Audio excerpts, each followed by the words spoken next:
Mapapagod, pero hindi susuko. Alam mo ba na may dalawang uri ng pagod na pwede mong madama? Una, yung pagod na itutulog mo lang at pagising mo, okay ka na.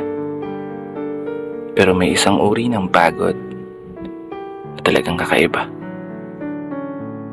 Yun ay ang pagod na hindi nadadaan sa pahinga.